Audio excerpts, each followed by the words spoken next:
ұстаздарыма мың алғыс. Және осы 11 жыл ішінде барлық балалар үшін жүгірген ата-аналарға мың алғыс. Осы 11 жыл бірге оқыған сыныптастарыма мың алғыс.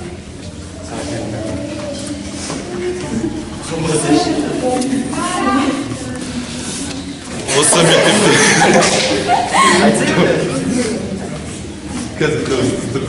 Сәлеметсіздер ме? Бүгінгі 11 сынып жас түлек бітіруіне шын жүректен құттықтаймын. Оларға армандарын орындалсын, тек жоғары оқу орындарына түсіп, ентідан жақсы өтіп кетейік. Бір жылда бізге білімдерін сусындатқан ұстаздарыма алғысым шексіз. Осы алдыңғы ұбт-да жоғары балл алуға тілектеспін барлығы үшін. Келе жатқан ентіде барлықтарының жақсы балл алып, өздерінің армандаған оқу орнына түсуіне тілектеспін. Құрметті мұғалімдер, сыныптастар, сіздерді осындай үлкен мерекемен құттықтаймын. Зор денсаулық ашынан тілеймін.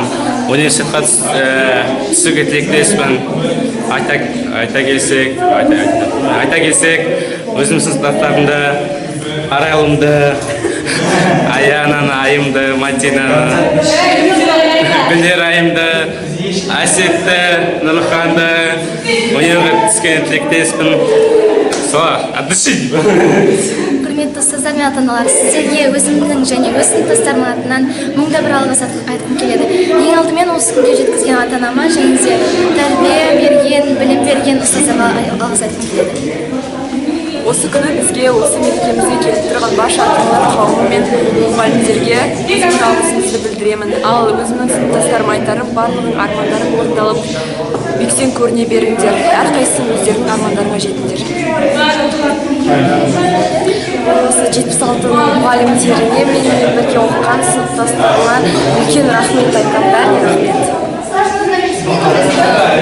Класстастарыма ентідан жоғары балл алуларына тілектеспін және де бүкіл мұғалімдерге алғыс, әсіресе физика мұғалімдеріне. Осы 2018 жылы бітірген түлектерді және бізді жинап салып жатқан ұстаздарымызды шын жүректен құттықтаймын. Мен осы мектепте 11 жыл бойы осы ұстаздарыма, үйреткен ұстаздарыма бәріне алғыс айтамын. Және де осы мектеппен қоштасып 2017-2018 оқу жылында мектебіміз үшін өте табысқа толы жыл болды. Себебі мектебімізде осы оқу жылында 922 оқушы білім алса, 90-ға тарта мұғалім әлі де қызмет етуде. Биылғы жылы оқушыларымыз қалалық, республикалық, халықаралық олимпиадаларда үнемі жеңіс тұғырынан көрді. Осындай жетістікке жетуімізге себепкер мектеп, оқушы, ата-ана үштігінің жемісі деп білемін. Мектебіміз әрқашан ата-аналармен, қоғамдық ұйымдармен үнемі байланыста. Биылғы жылы негізгі мектепті 90-ға жуық бала аяқтап отыр. Биылғы 11 сыныпты 24 оқушымыз аяқтағалы отыр. Құрметті жас түлектер, сіздерді осындай айтулы мерекелермен құттықтаймын. Сіздерге бақытты студенттік шақ, жарқын сәттер, бақытты өмір, талмас қанат тілеймін. Ата-ана үмітін, білім нәрімен сусындатқан мектепті әрқашан ұмытпаңдар. Сіздерге тек қана ақ жол тілеймін. Жолдарың ақ болсын. Бәрін белгілі бір мамандықтың иегерлері болуларыңа тілектеспін. Қазақстанымызды дамытуда өз үлестеріңді әрқашан қоса беріңдер. Құрметті 76-шы мектептің коллективі, бүгін сіздердің мектептеріңізден жас түлектер ұшайын деп отыр. Сол ұшыру кешіменен барлықтарыңызды құттықтаймын. Еңбекте табысты,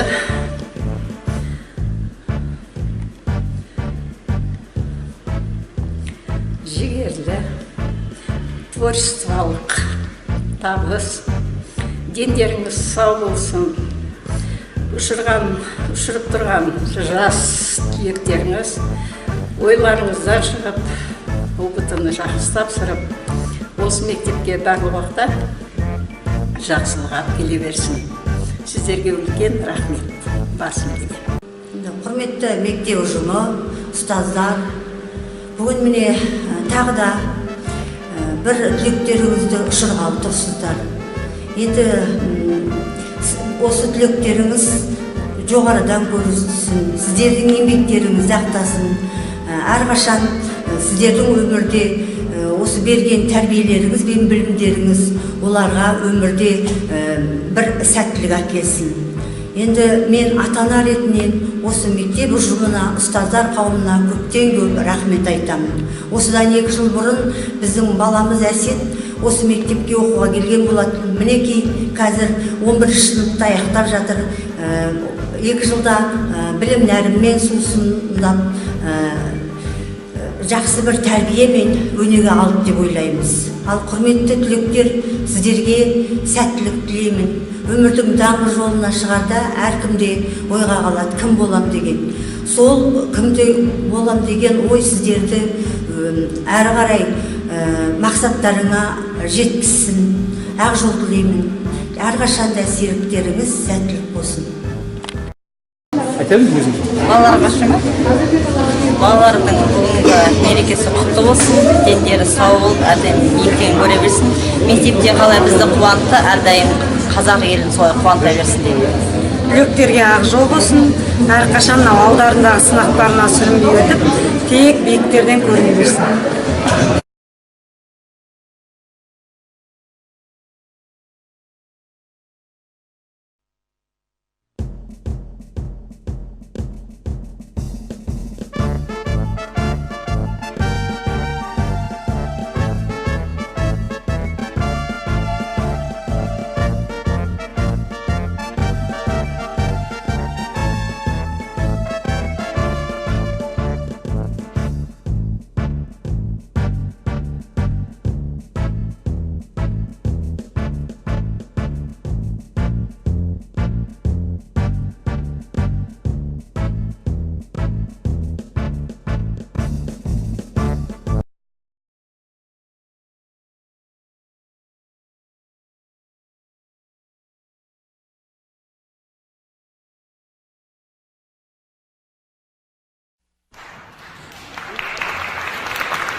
Қайырлы кеш ата-аналар, қонақтар.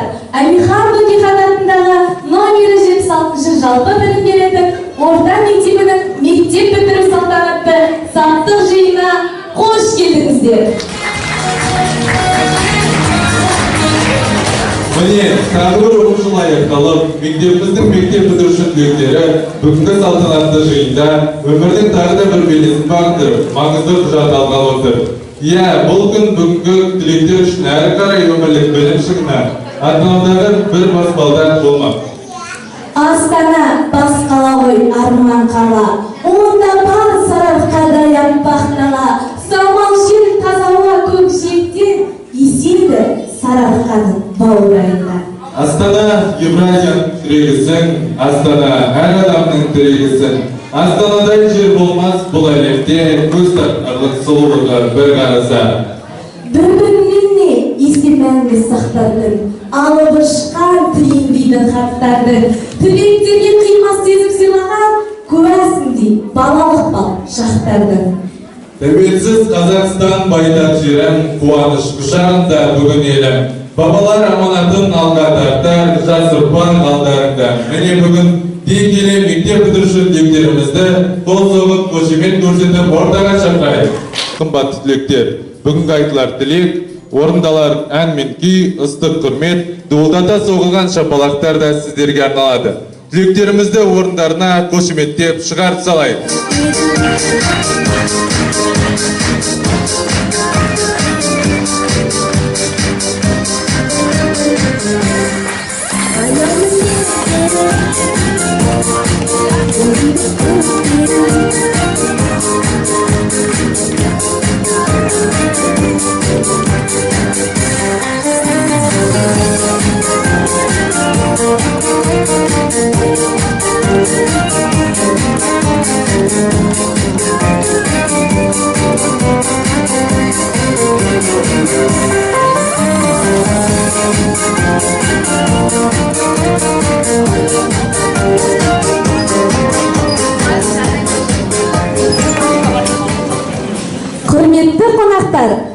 студенттер, бүгінгі салтанатты жиынымызды ашық деп жариялаймыз.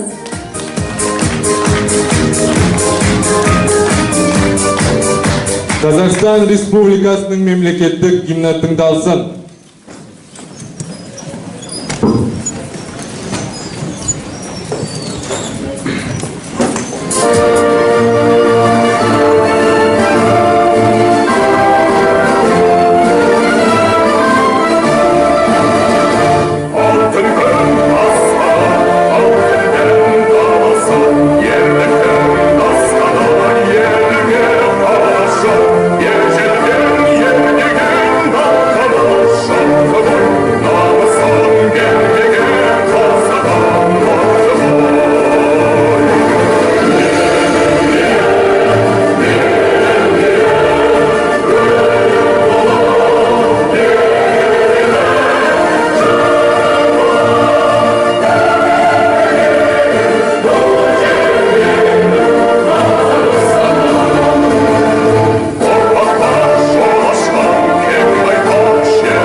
Мектебімізге Әлихан бабамыздың аты берілгеніне 25 жылдық мерейтоймен қатар келген. Орта мектепті бітіру салтанаты биылғы түлектердің жүректерінде терең ұялары айдай анық. Ажырамай мектептің бір елісіз жақсылыққа жаралған жүрегіңіз, сөз беріліп өзіңізге, түлектерге арналсын тілегіңіз. Дей келе кештің ашылу салтанатын мектебіміздің директоры Күзембаев Марик Кайыркеновичке беріледі.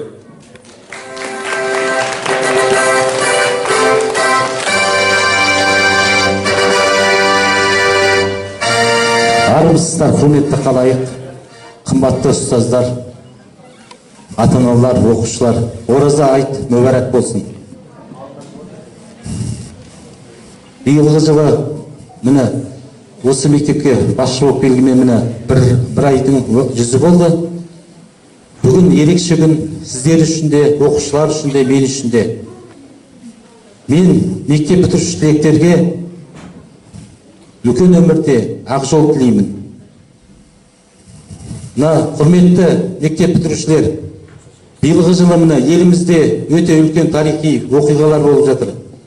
Еліміздің бас қаласы Астана қаласының 20 жылдығы, қазақтың ұлы жырауы Көмекей әулие атанған Бұқар жыраудың 350 жылдық тойлары осы мектеп бітірушілермен оқу бітірумен тұспа-тұс келіп отыр. Құрметті түлектер, сіздерге жарқын студенттік шақ, бақытты өмір, қанат, келешек өмірлердің мәнді болсын.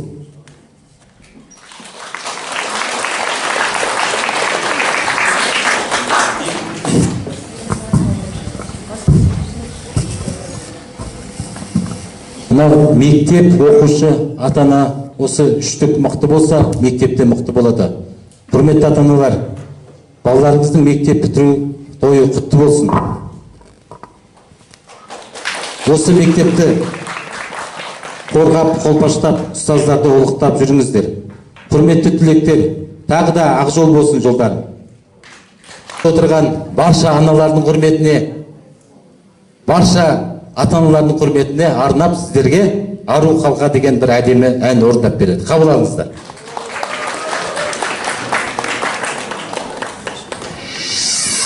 Ассалаумағалейкум, бәрекелді, көңілдірек отырайық.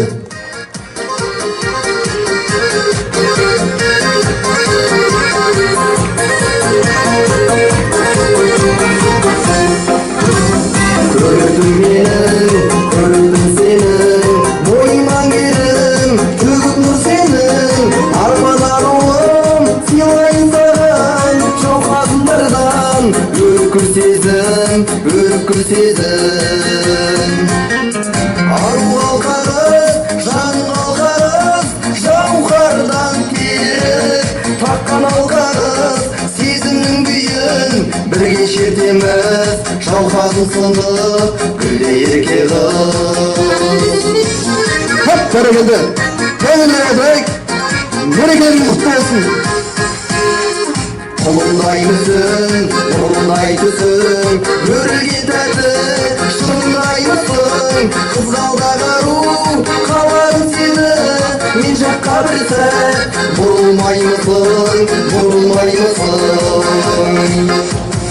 Ару қалқарыз, жан қалқарыз, жауһардан теріп, таққан алқарыз, сезімнің күйін бірге шертеміз, жауқазын сынды гүлде ерке қыз. Қошеметтеріңіз болсын, бәрекелді. Жас түлектерге сәт сапар болсын.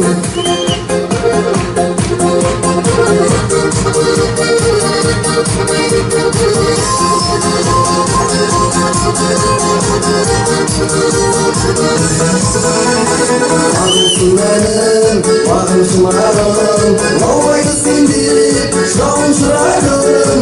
Ару қалқарыз, айдан әдемі, қасымнан мәңгі табылшы жаным, табылшы жаным. Ару қалқарыз, жан қалқарыз, жауһардан керіп, таққан алқарыз, сезімнің күйін бірге шертеміз, жауқазын сынды гүлде ерке қыз. Ару қалқарыз, жан қалқарыз, жауһардан керіп, таққан алқарыз, сезімнің күйін бірге шертеміз, жауқазын сынды гүлде ерке қыз. Қай бәрекелді, қошеметтеріңізге ұзақ әлі. 76-ліктен жасай берсін, бәрекелді. Жас түлектер жасай берсін. Мерекелеріңіз тағы да құтты болсын. Көп рахмет.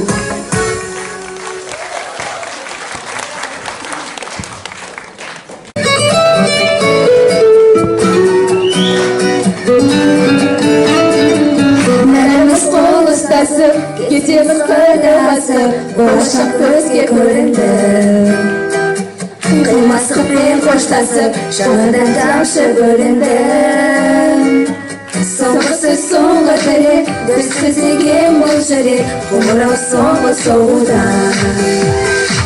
Осы қазарау жол тілек, қоштасу қолын созуда. Мектебіңді ұмытпай, біліміңді суытпай, үміттің гүлі солмасын. Биікке ойын самғасын. Мектепті сен ұмытпай, бай білімді атқарып, елімге білім жалғасын. Жүрегіңді оты лауласын.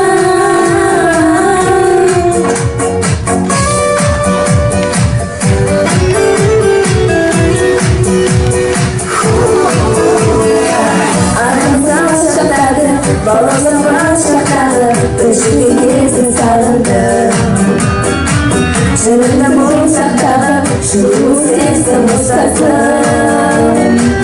Ізіңді мұқылтанып, елім оймон шақтағым, іздегенім естуден. Ұстазым білімді, алғайсың достар мәңгіген. Мектебіңді ұмытпа, біліміңді суытпай, үміттің гүлі солмасын. Биікке ойын самғасын. Мектепті сен ұмытпа, бар білімді ақтарып, білімге білім жалғасын. Жүректің оты лауласын.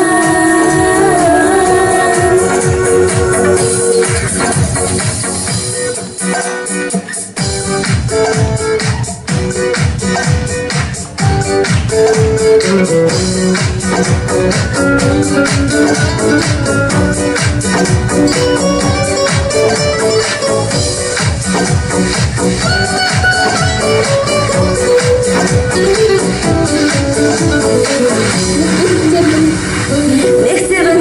ұмытпа, біліміңді суытпай, үмітің гүлі солмасын.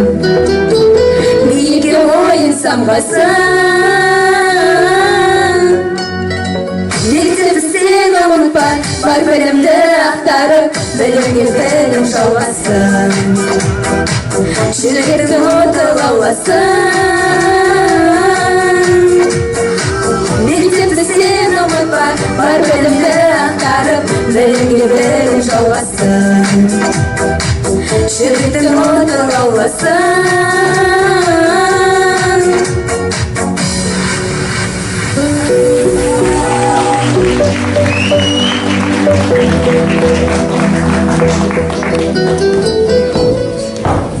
Әлемге экономикалық Евразиялық одақ болып танылып, күннен күнге көркейіп өсіп келе жатқан еліміз сияқты, сендер де кең байтақ отанымыздың түкпір-түкпірінде ғана емес, алыс жатқан шет елдерде де еліміздің атын тек қана жақсы баянды істеріңмен, терең білімдеріңмен шығара беріңдер. Аяулы тілектер, арғымағаттай тулаған уақытта шек бар ма? Қызығы мен қуанышы араласқан 11 жыл, 11 күндей өте шыққан анық. Сіздер үшін мектептің алаңсыз күндерін сағынар сәтте алыс емес. Бүгінгі күн сол алаңсыз шаққа нүкте қояр мезеттер. Аттестат деген азаматтықтың куәсі, аттестат деген өмірге берген жолдама, дей келе түлектердің көптен күткен қуанышты кезеңі, жүрек шымырлатар қимас кезеңі, 11 жылғы төккен терінің жемісі, 11 жыл бойы алған білімнің белгісі аттестат алу кез келгендей. Орта мектепті бітіру туралы аттестатты тапсыру үшін құрметіне мектеп басшысы Күзембаев Мартбек Қайыркеновичті ортаға шақырамыз.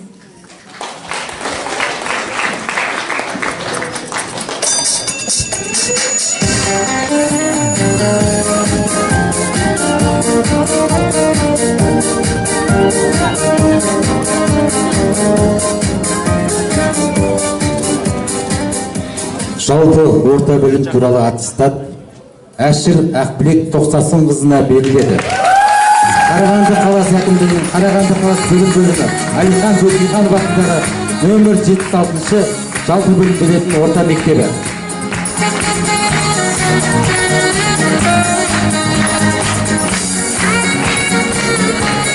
Жалпы орта білім туралы аттестат Бауыржан қызы Мөлдірге беріледі.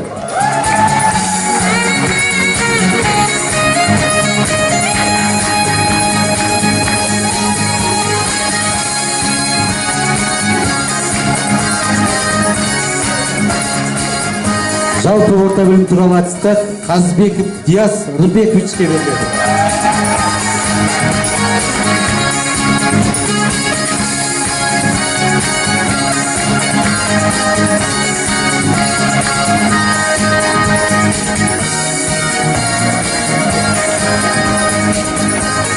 Жалпы орта білім туралы аттестат Қалиақпар Айгерім Қайырбек қызына беріледі.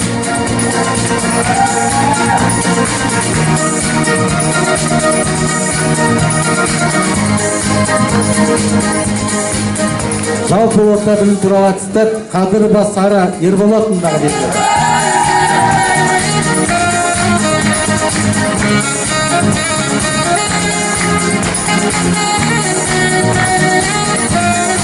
Жалпы орта білім туралы аттестат Марат Айдана Марат қызына беріледі.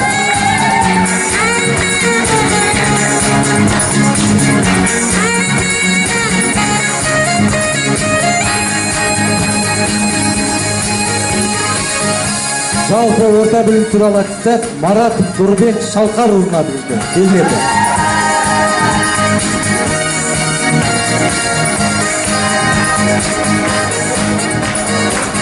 Жалпы орта білім туралы аттестат Мәдениет Тоты Талғат қызына беріледі.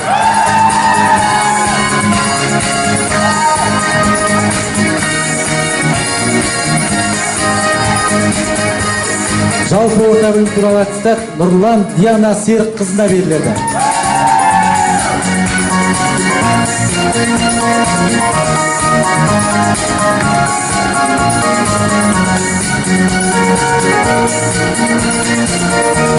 Жалпы орта білім туралы аттестат Сәкенов Бейбарыс Мейрамбековичке беріледі.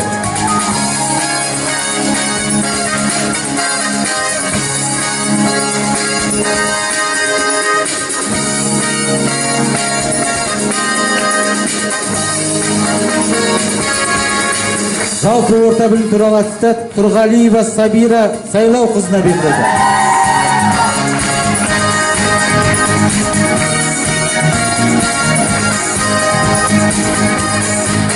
Жалпы орта білім туралы аттестат Айтенова Аяна Батыржановнаға беріледі.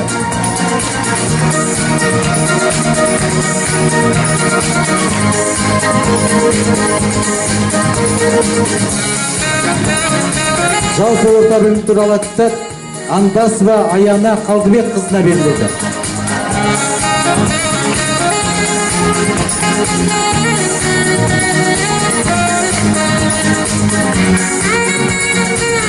Жалпы орта білім туралы аттестат Әбілқас Гүлдерай Ерғазы қызына беріледі.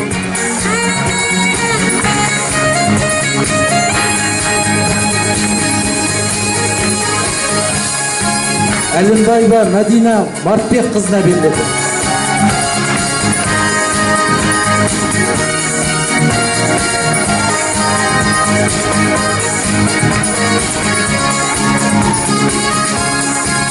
Жалпы орта білім туралы аттестат Бекмағамбетова Арайлым Айдархановнаға беріледі.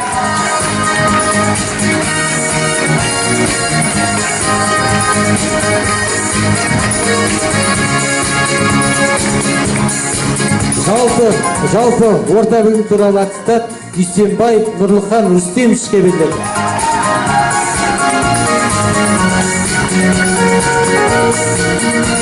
Жалпы орта білім туралы аттестат Жакупова Зарина Аскербек қызына беріледі.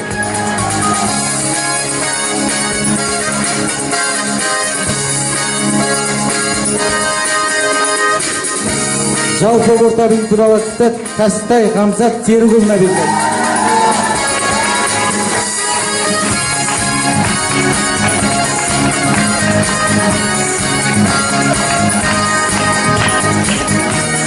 Жалпы орта білім туралы аттестат Қабыкенов Әсет Алтайұлына беріледі.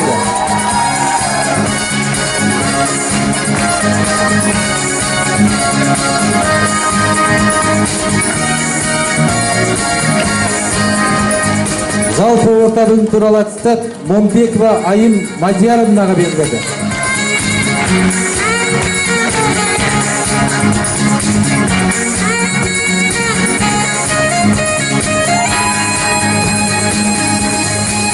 Жалпы орта білім туралы аттестат Нұрекелова Мадина Саятовнаға беріледі.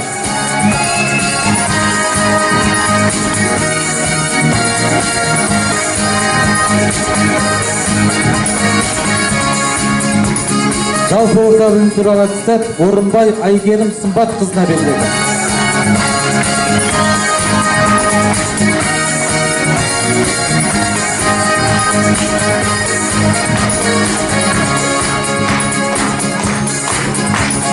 Жалпы орта білім туралы аттестат Райхан Тамирис Жанат қызына беріледі.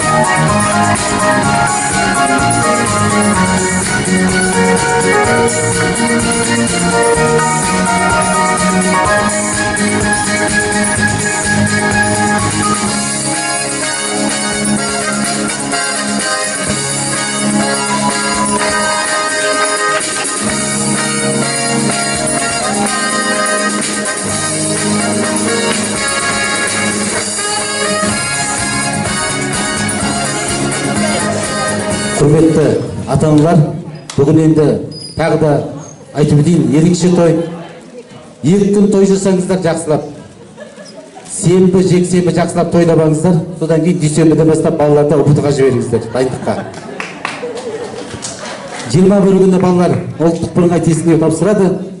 21-не дейін жақсылап дайындайық балаларды. Той-тойымен, бірақ білімге көбірек назар аударайық. Құтты болсын.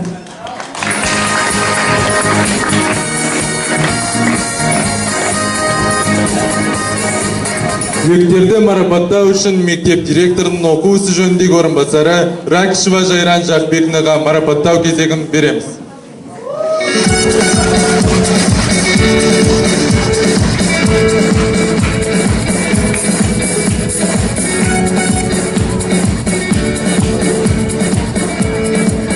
Құрметті қонақтар, құрметті ата-аналар, құрметті ұстаздар және қымбатты біздің сүйікті шәкірттеріміз, бүгінгі түлектеріміз, бүгінгі бірінші мерекелеріңізбен барлықтарыңызды шын жүректен құттықтаймыз. Бүгін мектеп тарихындағы тағы да бір ерекше күндердің бірі. Бүгін біздің мектебімізден қасиетті қара шаңырақтан тағы да 24 түлек қанат қағып үлкен өмірге аттанғалы отыр. Осы түлектерімізге алдағы өмір жолында ақ жол тілейміз. Сәт сапар, мектеп қашанда ізгіліктің, жақсылықтың, білімнің ордасы болған. Ендеше осы мектепте алған білімдеріңізді өмірде шыңдай біліңіздер. Мектептің атын тек биіктен ғана көрсете біліңіздер деп тілек білдіреміз. Біз түлектермен мақтанамыз, біз сіздермен мақтанамыз. Қашанда мектеп, ұстаз өзінің шәкіртімен мақтанады. Сіздердің аттарыңыз, есімдеріңіз бүкіл әлемге, Қазақстанға танымал болса, біз үшін сол мақтаныш, мектеп үшін мақтаныш. Сондықтан да сіздерге ақ жол, сәт сапар деймін. Енді құрметті ата-аналар, құрметті қонақтар, біздің осы 24 түлегіміздің осы ішінде олардың шетінен өнерлі, әнші, биші және де білімдерімен де танылған түлектеріміз бар. Біздің мектебіміздің атын қала, облыс, республика көлемінде танытып жүрген түлектеріміз бар. Біз осы оқушыларымызбен мақтанамыз. Келесі кезекте осы оқушыларымызды марапаттауға рұқсат етіңіздер.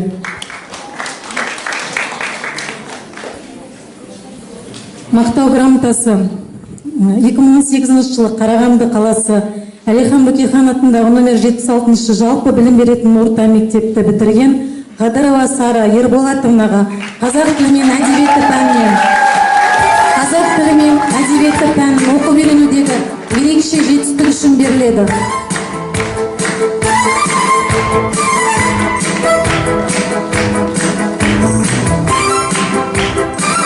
Сара біздің түлектеріміздің ішіндегі білімі, өнері жағынан мектептің атын танытып жүрген біздің мектебіміздің мақтаныштарыңызды.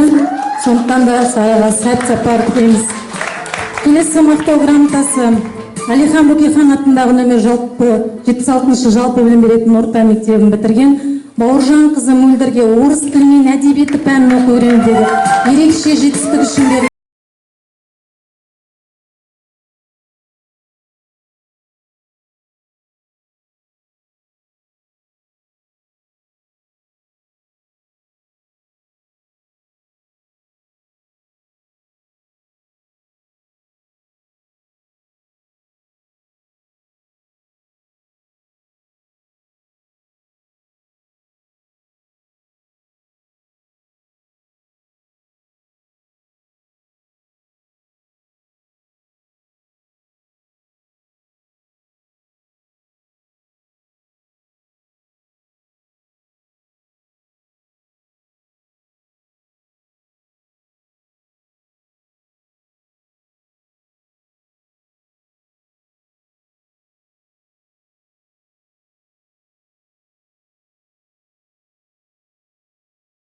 Мақтаныштарымыздың бірі бүгінгі түлектердің ішінде өздеріңіз көріп отырсыздар, ер балалар санаулы ғана, осы ұлдарымыздың ішіндегі біздің мақтанышымыз. Келесі мақтау грамотасы Марат Айдана Марат қызына география пәнін оқып үйренудегі ерекше жетістік үшін беріледі.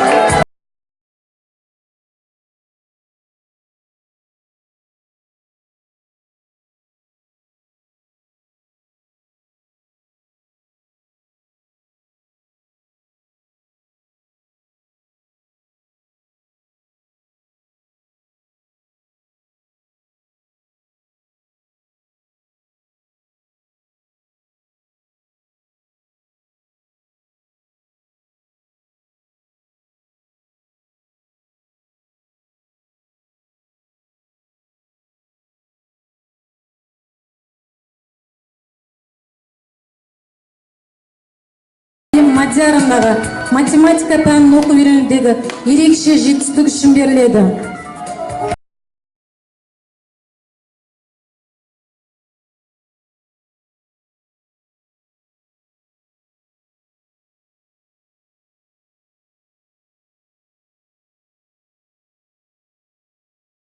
Грамотасы Андасова Аяна Қалдыбекқызына ағылшын тілі пәнін оқу үйренудегі ерекше жетістік үшін беріледі.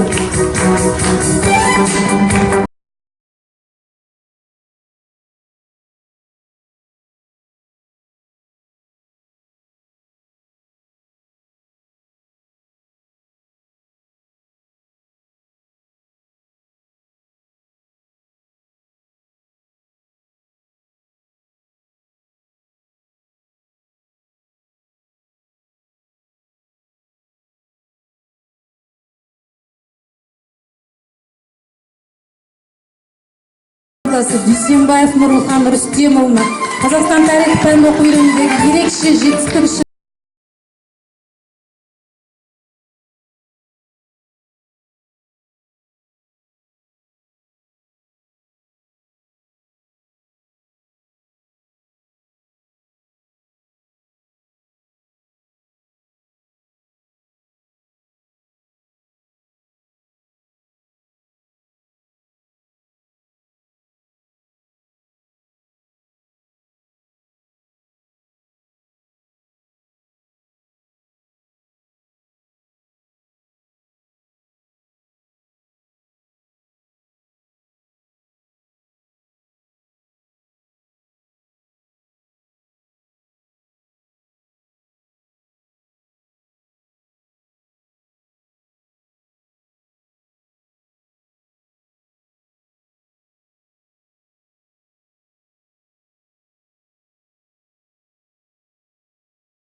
Тұрғалиева Сабира қоғамдық жұмысқа белсене араласқан үшін марапатталады.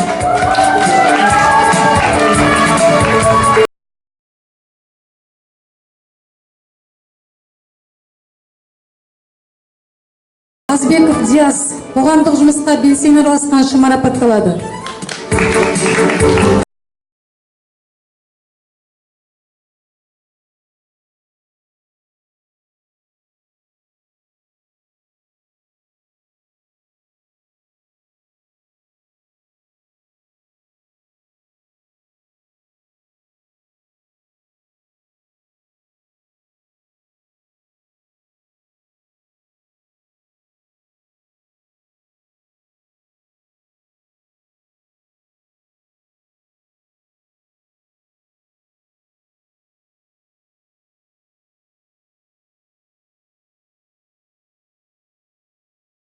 сіздерге сенеміз, сіздерге ақ жол тілейміз.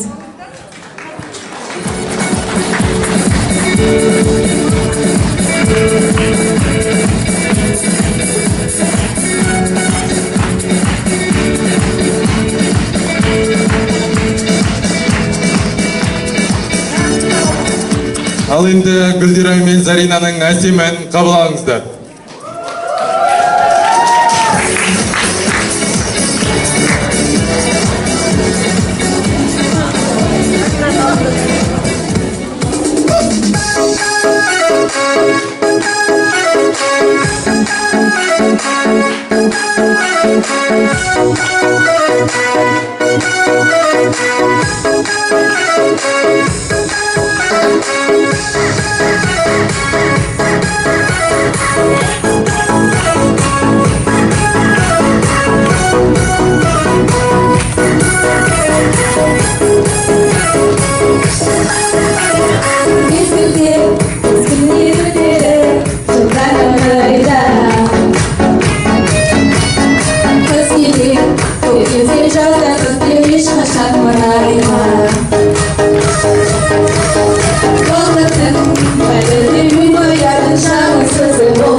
Қандай ғажап қарашы айналаңа, бақыттан сірә айналама.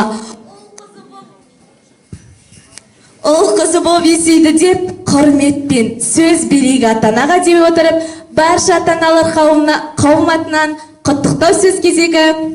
11-ші сыныпқа 3 жыл сынып жетекші болған Баймолда Гүл Сабыр қызына және 11-ші сынып бітіруші түлегі Қадыр Батсараның ата-анасы Қалмағанбетова Ләззат Нұртай қызына беріледі.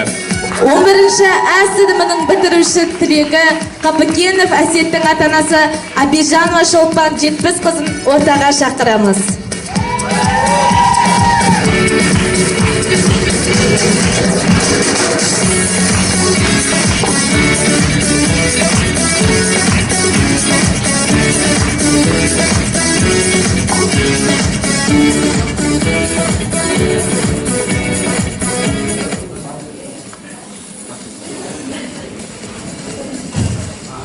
Құрметті қауым, бүгінгі міне тойларыңыз құтты болсын, тойға ұлассын. Енді құрметті мынау ұстаздар, мектеп ұжымы, бүгін міне тағы да бір түлектеріңізді ұшырғалы отырсыздар. Қанаттарын қатайтып, білім нәрімен сусындап, жаңа біз қарап өттік, өзі бүгінгі мынау ұшырып отқан түлектеріңіз білімі жағынан керемет білімді оқушылар екен. Яғни осы түлектеріңіз сіздердің еңбектеріңізді ақтап, мынау үлкен сынақтан жақсы өтіп, үлкен бір азамат пен азаматша болса екен деймін. Енді құрметті ата-аналар, бүгін мінекей үлкен той, тағы да айтам, тойларыңыз құтты болсын. Мынау алда үлкен сынақ тұр. Баласы бәйгеге барарда анасы тақымын қысады дейді ғой. Мынау сіздердің балаларыңыз бәйгінің алдынан келсін. Әрқашан өмірде мынау сәттілік серіктері болсын. Құрметті түлектер, енді мынау бүгінгі кеш, мынау бүгінгі той барлығы сендерге арналып жатыр. Сендерге не тілеймін? Сендерге бірінші сәттілік тілеймін, бақыт тілеймін. Әрқашан өмірде жолдарың болсын, жолдарың даңғыл болсын, ақ болсын, ашық болсын, үлкен сынақтан жақсы өтіп, өмірде бір үлкен жақсы өздерің қалаған маман иесі болыңдар. Соған тілектеспін. Енді тағы да айтам, ақ жол тілеймін, сәттілік тілеймін. Анау алған жолдамаларың өздеріңе қызмет етсін. Құрметті жиналған қауым, ата-аналар, бүгінгі біздің қара шаңырақтың табалдырығын аттағалы отырған түлектер, сіздермен бірге бүгін мен де тоқып тұрмын. Мен негізі декретте демалыста отырғантымын. Бүгін осы бүлдіршіндерімді үлкен қадамға аттағалы отырғаннан кейін келіп отырмын. Жолдарың ақ болсын, мына айт мерекесіне қоса түсіп отырғандықтан, ол бүлдіршіндердің жолдары үнемі ақ болады деген тілектеміз. Алланың назарында болыңдар. Барлықтарыңызға да тек осындай жақсылық, қуанышта біздің үлкен қара шаңыраққа жинала беріңіздер. Алдағы сынақтардан сүрінбей өтсін. Түлектеріміз тек биік шыңдарды бағындырып, өздерінің армандарына жетсін тілектеміз. Қайырлы кеш, құрметті ата-аналар, ұстаздар және біздің мектеп бітірушілер. Бүгінгі керемет мектеп бітіруші күндер осы айт мерекесімен тұспа-тұс келіп тұр екен. Айттарыңыз қабыл болсын барлықтарыңызға. Енді мынау мектеп бітіруші балаларымызға ақ жол, сәт сапар тілейміз. Алдарында келе жатқан ұбт сынағынан аман есен өтіп, бір жақсы бал алып бізді ата-аналарды және осы мектепті қуантып тастасын. Енді осы 11 жыл өте шығыпты. Бүгінгі күн өте бір осы мектеп тарихында қалатын керемет күн болады. Балаларымыз енді әрқашанда бақытты болсын. Осы оқушыларымыз енді бағанадан бері қаншама жетістіктермен өздерін көрсетіп жатыр, ұстаздар айтып жатыр. Осы жетістіктердің бәрі осы мектептің ұстаздардың арқасында, онымен қоса осы ата-аналардың қолдауымен.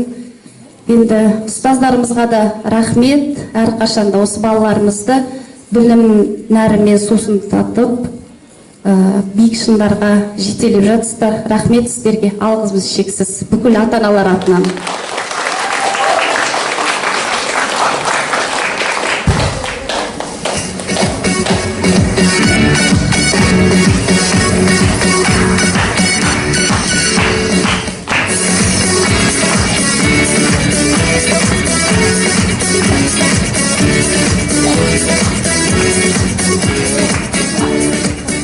Атанаға қымбаттау бала заты естілмесе дейді екен жаман аты. Мың алғыс деп тәрбиелі ұрпақ үшін мадақтайып көрсетіп қошеметті. Кей келе мектеп өміріне белсене араласқан түлектеріміздің ата-аналарына алғыс хаттар тапсыру үшін мектеп директорының тәрбие жөніндегі орынбасары Исаинова Бақыт Қазбекнаны ортаға шақырамыз.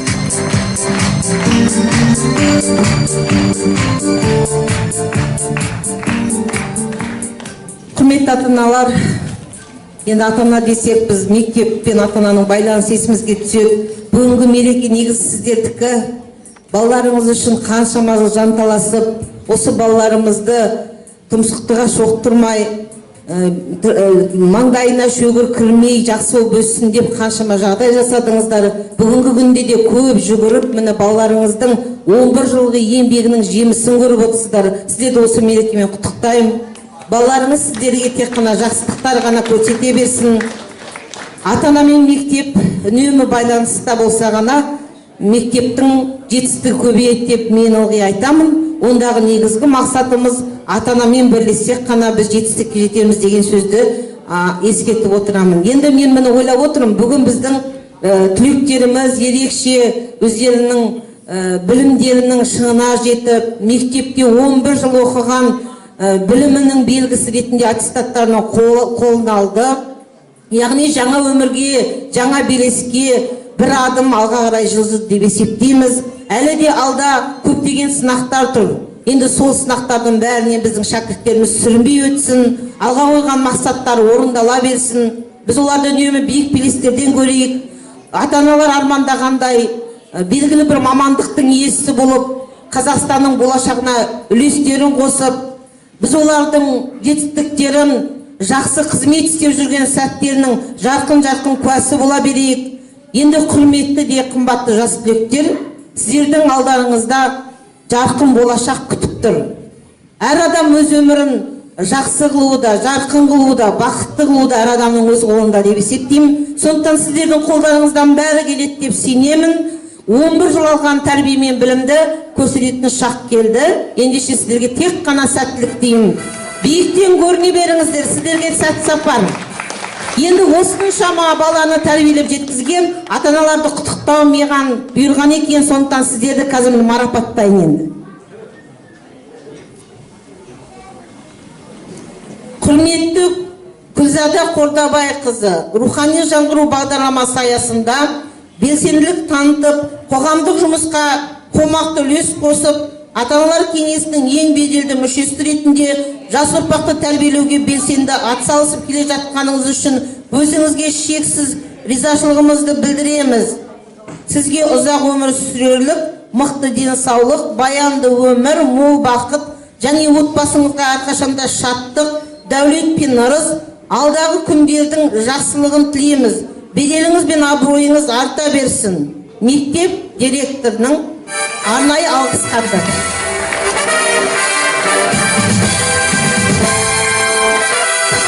Күлзада Қордабайқызы бар ма екен?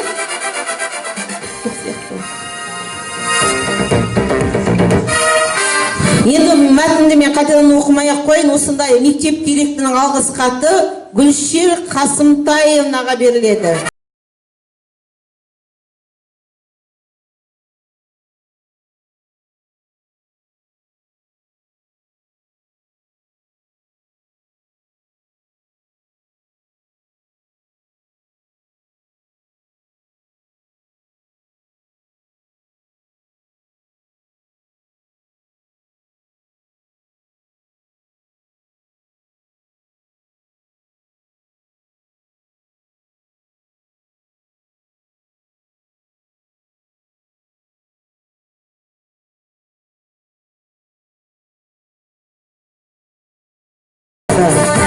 Күлімжан Қабденқызы марапатталады, бар ма?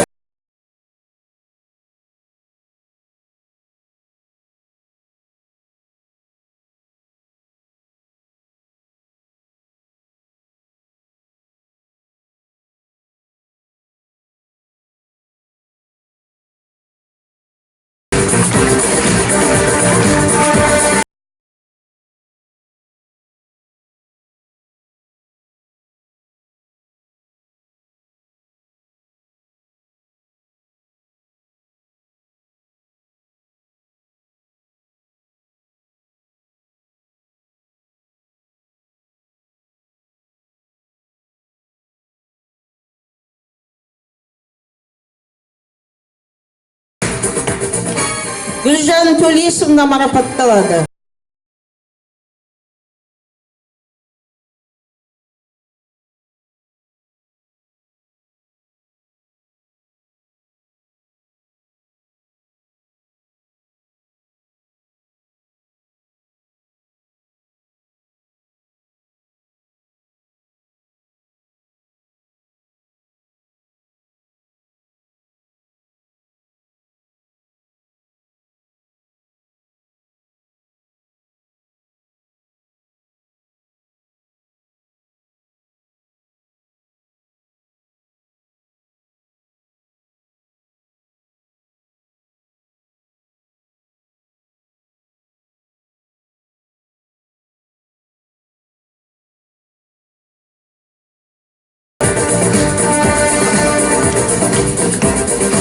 Салтанат Қанатовна марапатталады.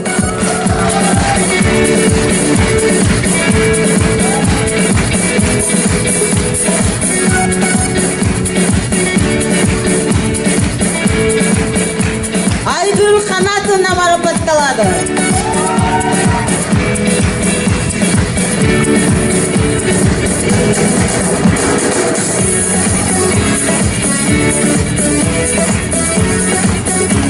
Айман Көшкеновна марапатталады.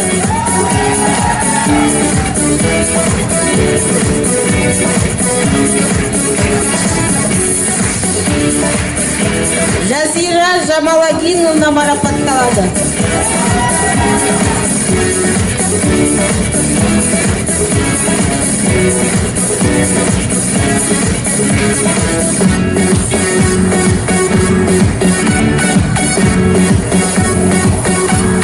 Жұлдыз Сәрсеновна марапатталады. Жұлдыз.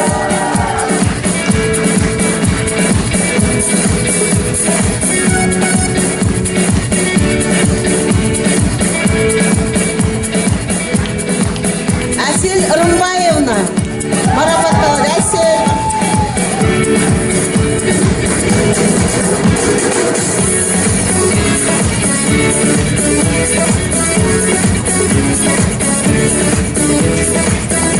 Жангүл Дәлібаевна марапатталады.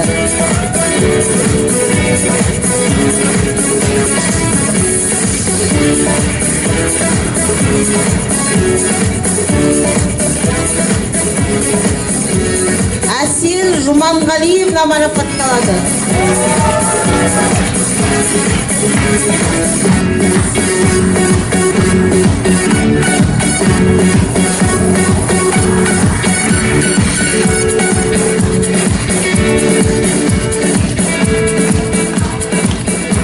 Гүлсім Айткеновна марапатталады.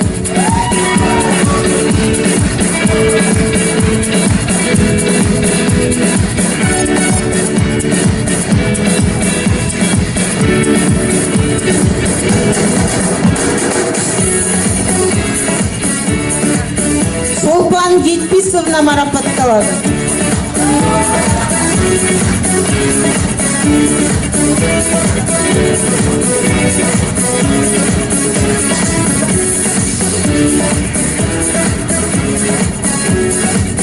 Гүлайым Балташевна марапатталады.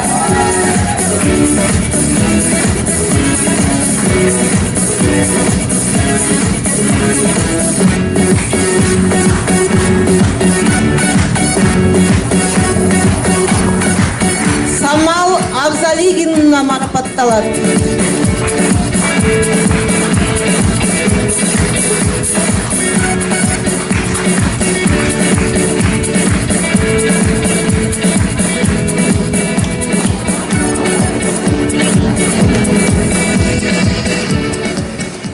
Ұстаздардың арқасында шаттандық, сөзін тұлғып болашаққа аттандық. Аяулы ұстаз, өшімі жоқ бағаңның, айтыңдаршы таласады оған кім. Еленуде елге істеген еңбегің, айтады алғыс шәкірттердің сағамың дегеле. Алғыс тілегіміз білдіру үшін 11-ші сынып оқушылары Қадырова Сара мен Андасова Аянаны ортаға шақырамыз.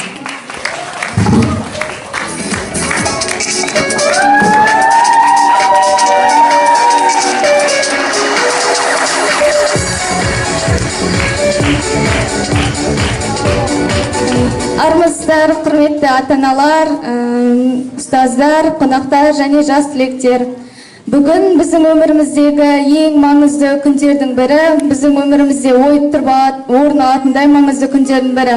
Себебі осы үлкен жолға аттанарлық кезде маңызды төлқұжатымызды алғалы тұрмыз.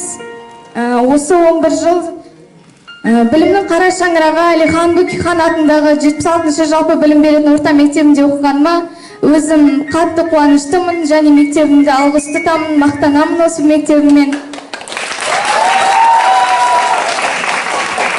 Осы 11 жыл ішінде барлық жамандығымызды жасырып, жақсылығымызды асырып, тентектігіміз болса, қателіктеріміз болса кешірген ұстаздарыма мың алғыс.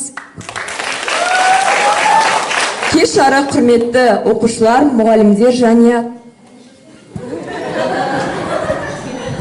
және осы 11 жыл ішінде сынып жетекшілік қызметін атқарған әрбір сынып жетекшіме мың алғыс айтам. Осы 11 жыл ішінде балалар үшін жан беруге дайын тұрған, балалар үшін жүгірген ата-аналарға алғысым шексіз. Осы ата-ана, ұстаз, оқушы барлығымыз бірге болса, әрдайым барлық нәрсені жеңеміз деп ойлаймын. Және жас түлектер, сыныптастарым, осы сендерді 2 жыл ғана танысам да, сендерге қатты бауыр басып қалдым.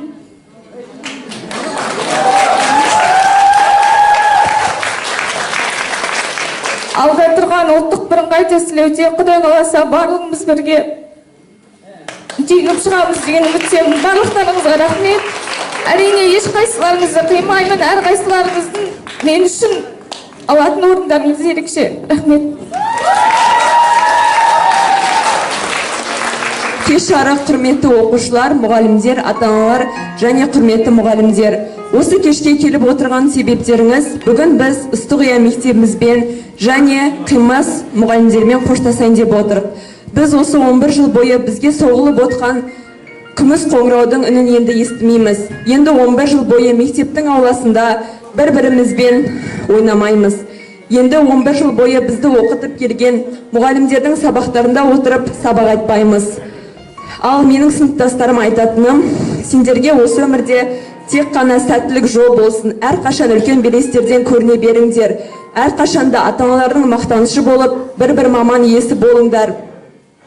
Өйткені біз бір табалдырықты аяқтап, үлкен өмір деген табалдырыққа аяқ баспақпыз. Және осы табалдырықта әрқайсымыз бақыт үшін, өз өмірімізде лайықты орнымыздың табу үшін күресейік.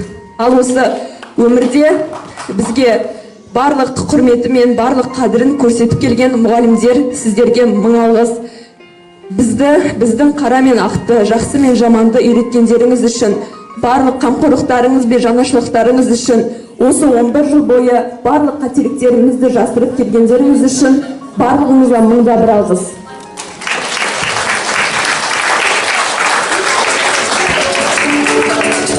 Түлектердің орындауына би флешмоб.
Bonita,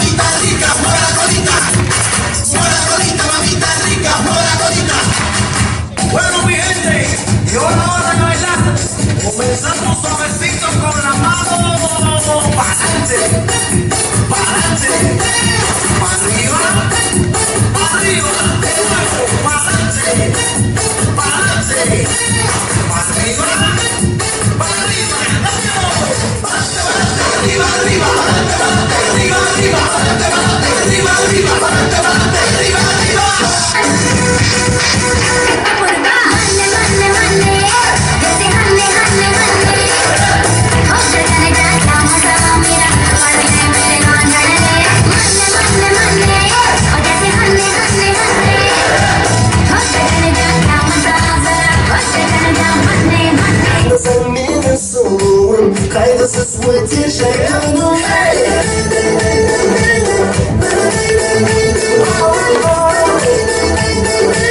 Kaygısın şahane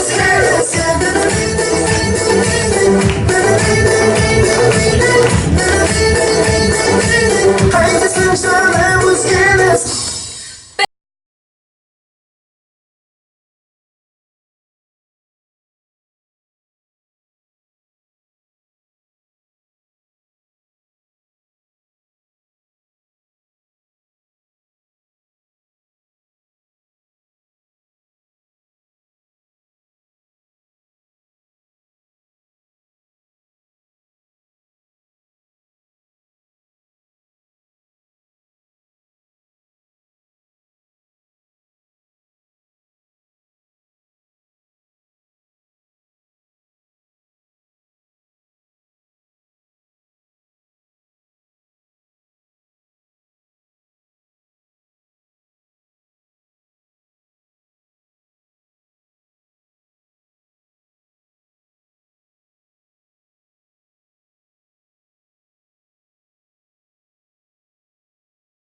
Satan kalmay, gözümüz sondaki Allah.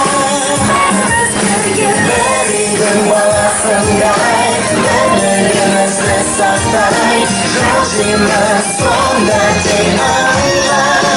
Beraber birge, beraber birge, Kazak ile, Kazak ile.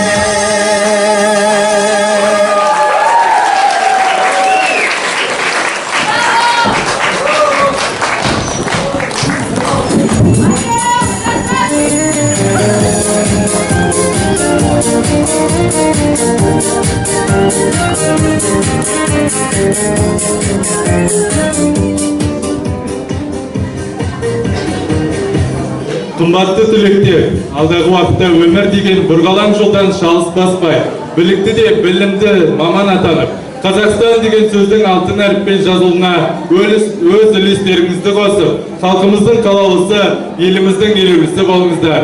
Деген тілегімізді білдіре отыра, мектеп бітірушілерге арналған салтанатты жиынды жабық деп жариялаймын.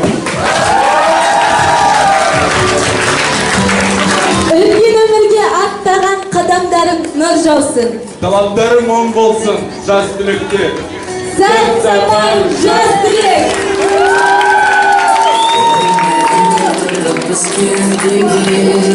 Қателікте болды біздің кешерде, үмітуден жалықпаған ұстаздар.